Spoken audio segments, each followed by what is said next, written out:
Exam देने से पहले हर बच्चा कैलकुलेशन तो करता है।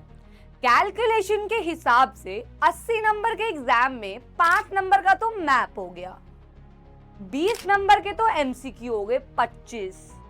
यार पास होने के लिए यार और क्या जोड़े? Case based questions. तो hello everyone, welcome back to your own channel science and fun education, जहां हम सभी टीचर्स आपको दिल और दिमाग दोनों से पढ़ाते हैं। केस बेस्ड क्वेश्चंस 12 नंबर की वेटेज रखते हैं आपके पूरे एग्जाम में, और ये मार्क्स एक्चुअल में फ्री फंड के होते हैं। आप लोगों के इंग्लिश में अनसीन पैसेजेस आते हैं, तो एसएसटी में ये case based questions seen passages की कैटेगरी में लाए करते हैं, क्योंकि ये पैसेजेस आपने अपनी एनसीईआरटी के किसी डब्बे में, किसी फ्लो चार्ट में, किसी न्यूज वाले बॉक्स में, कहीं किसी पढ़ने वाले पैराग्राफ में देखे हुए होते हैं। तो these are your seen passages actually, जिससे आप आराम से इजीली बहुत कम समय में अटेम्प्ट करके मार्क्स स्कोर कर सकते हो। I am your educator Reema Ghai, और आज मैं आपको इस सेशन में बताने वाली हूँ वो टिप्स एंड ट्रिक्स जिससे आप ये 12 नंबर अपने पक्के, एकदम पक्के कर सकते हो। आओ शुरू करते हैं। सबसे पहले समझ लेते हैं कि कहां से केस बेस्ड क्वेश्चन आने वाले हैं। तो सीबीएसई के सैंपल पेपर और मल्टीपल प्री बोर्ड्स को इस बार के देखने के बाद आई हैव रियलाइज्ड कि हर एक सेक्शन, चाहे वो इको हो, सिविक्स हो, हिस्ट्री हो या जियो हो, 20-20 नंबर का है, जिसमें इकोनॉमिक्स इकलौता सेक्शन है जिसके अंदर केस बेस्ड क्वेश्चन नहीं आ रहा है। बाकी हिस्ट्री से भी एक केस बेस्ड है 4 नंबर का, ज्योग्राफी से भी है 4 नंबर का, और सिविक्स से भी है 4 नंबर का एक केस बेस्ड क्वेश्चन। तो भैया हमारे पास 20 में से 4 4 4 पक्के हो गए इनमें, है ना भाई, पक्के हो गए इनमें। चलो भाई, अब इसके लिए हम अप्रोच क्या लगाएं? जैसे कि मैंने आपको कहा कि दीज आर सीन पैसेजेस, तो हम लोग सबसे पहले रिवर्स रीडिंग स्ट्रैटेजी अपनाएंगे। रिवर्स रीडिंग मतलब आपको पैसेज पढ़ के क्वेश्चन नहीं पढ़ने, क्वेश्चन पढ़ने के बाद पैसेज पढ़ने हैं। ये लोग अक्सर आप लोग अनसीन पैसेज में भी करते हो, आई नो दैट। तो आपको ये इसमें भी करना है, पहले क्वेश्चन पढ़ना है, फिर पैराग्राफ देखना है क्या उसमें से निकल रहा है या मुझे अपने दिमाग से अपने चैप्टर के अकॉर्डिंग उसको लिखना है, वो आप देखोगे। कॉन्टेक्स्ट वर्सेस कंटेंट, आप देखो वो पूछ क्या रहा है, और आप देखो फिर अवेलेबल क्या है उस पैराग्राफ में।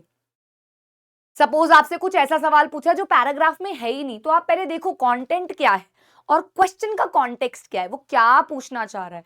क्या मुझे इसमें से डायरेक्ट आंसर लिखना है या मुझे उसको फॉर्म करना पड़ेगा, मेरे को चैप्टर की अंडरस्टैंडिंग से उसको लिखना पड़ेगा, तो ये जरूर देखना है आपको।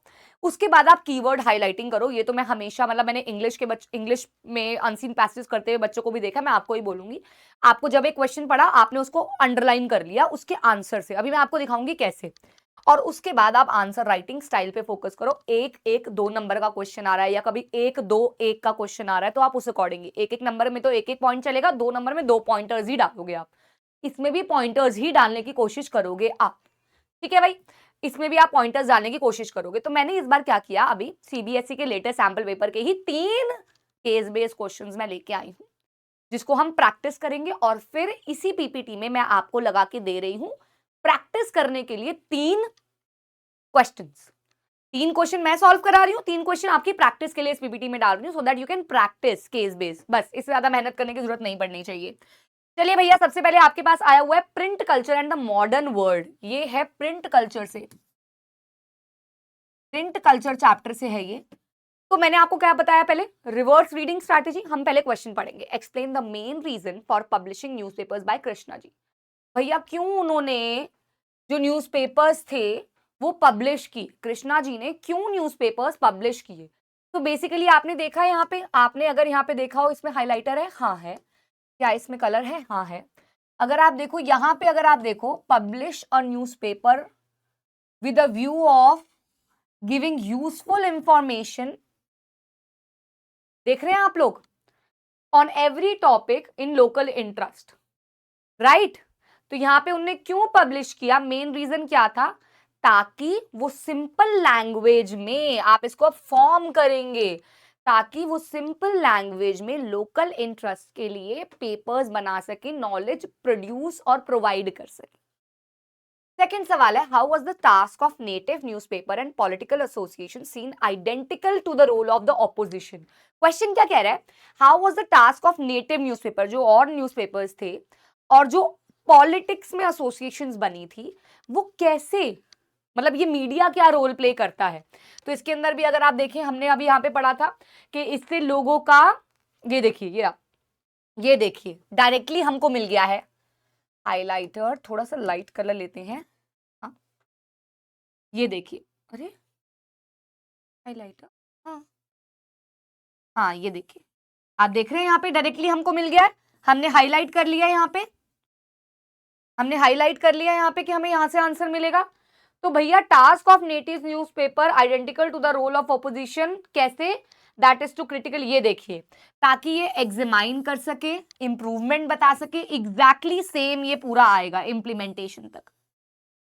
यहाँ पे आपको एग्जैक्ट आंसर सेकंड क्वेश्चन का मिल गया है, एग्जैक्ट आंसर कि भैया ये सजेशन, मतलब जो भी आपके मीडिया में छापा जा रहा है वो किस तरीके से, that is critically examine, government policy को सजेस्ट करेगा। आपको पता है ना, मीडिया में कोई चीज आती है तो लोग अवेयर होते हैं, देन दे स्टार्ट प्रोटेस्टिंग और they start supporting that thing, तो ऐसे ही वर्क करेगा। Now reasons for the popularity of newspapers during 19th century, क्यों पॉपुलर हुआ, क्यों पॉपुलर हुआ न्यूज़पेपर उस दौरान, क्यों हुआ, अच्छा जी, हाँ जी,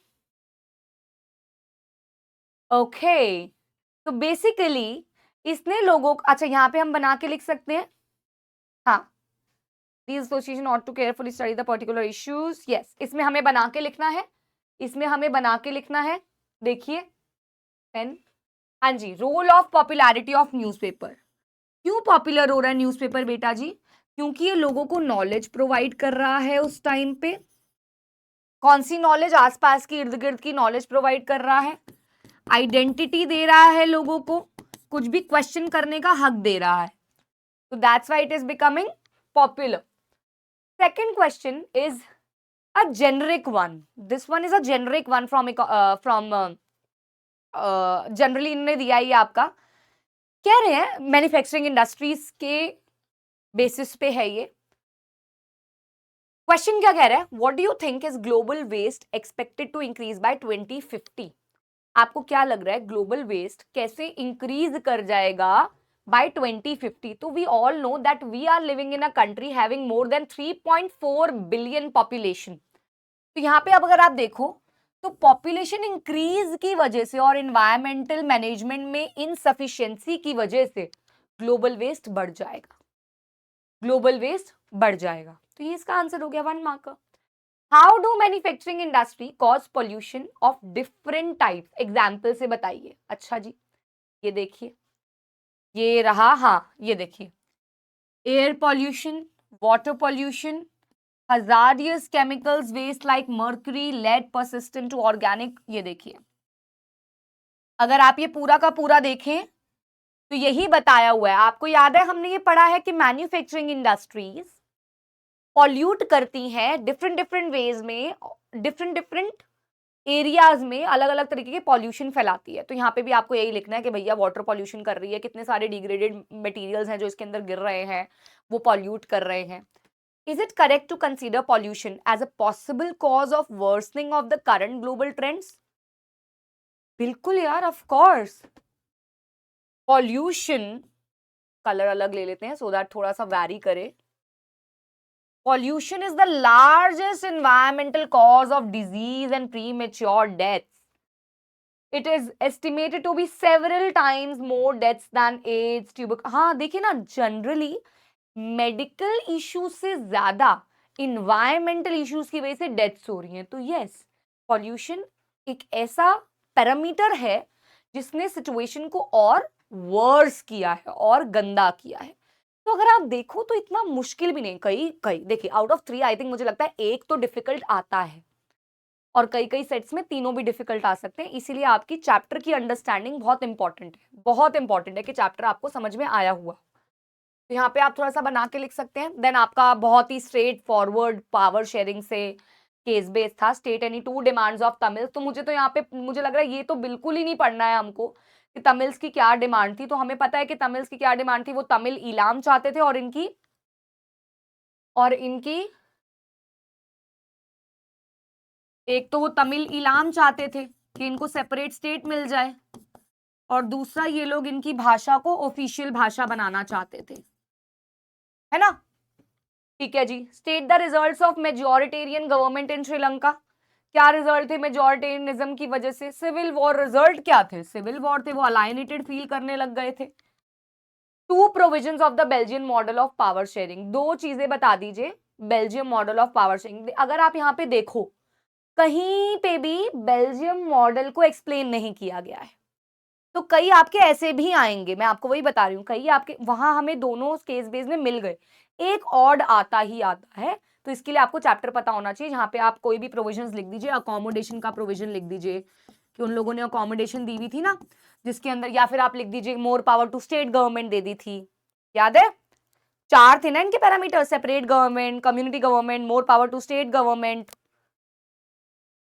हाँ जी।